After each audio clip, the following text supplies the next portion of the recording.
Hello বন্ধুরা, কেমন আছো সবাই? আশা করি সবাই অনেক ভালো আছো, আমিও অনেক ভালো আছি। তো আজকে চলে এসেছি নতুন একটা সহজ রান্নার ভিডিও নিয়ে।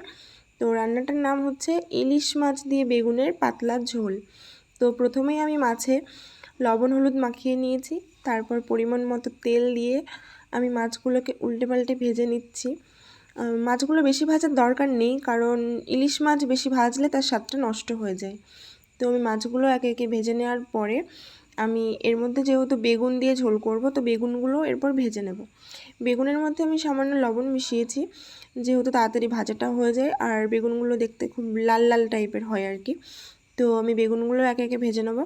বেগুন ভাজতে ভাজতে আমি পাশে একটু গরম জল বসিয়ে দেব, যেহেতু মাছের ঝোল করব পাতলা, গরম জল তো আমাকে করতেই হবে, কারণ গরম জল দিলে যে কালারটাও যেরকম সুন্দর আসে সেরকম রান্নাটাও খুব তাড়াতাড়ি হয়ে যায়, মানে গরম জলটা দেওয়া ভালো আর কি।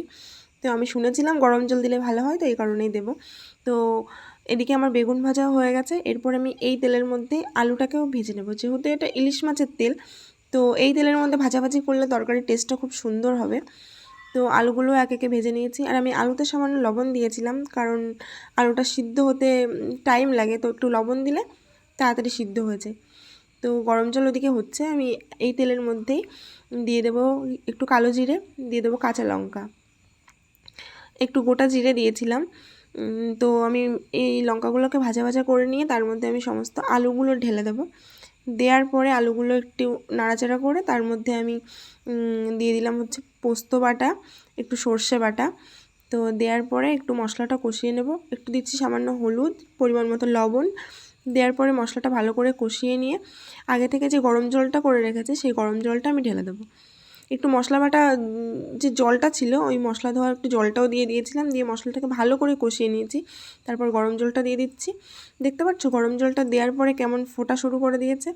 তো এরপরে কিছুটা ফুটেছিল, কিছু টাইম ঝোলটা ফোটার পরে আমি ভাজা বেগুনগুলো আর মাছগুলো দিয়ে দিচ্ছি, দিয়ে খুব ভালো করে ফুটিয়ে নেব। ভালো করে অনেক টাইম ধরে ফোটা হয়ে গেলে রেডি হয়ে যাবে আমাদের ইলিশ বেগুনের পাতলা ঝোল।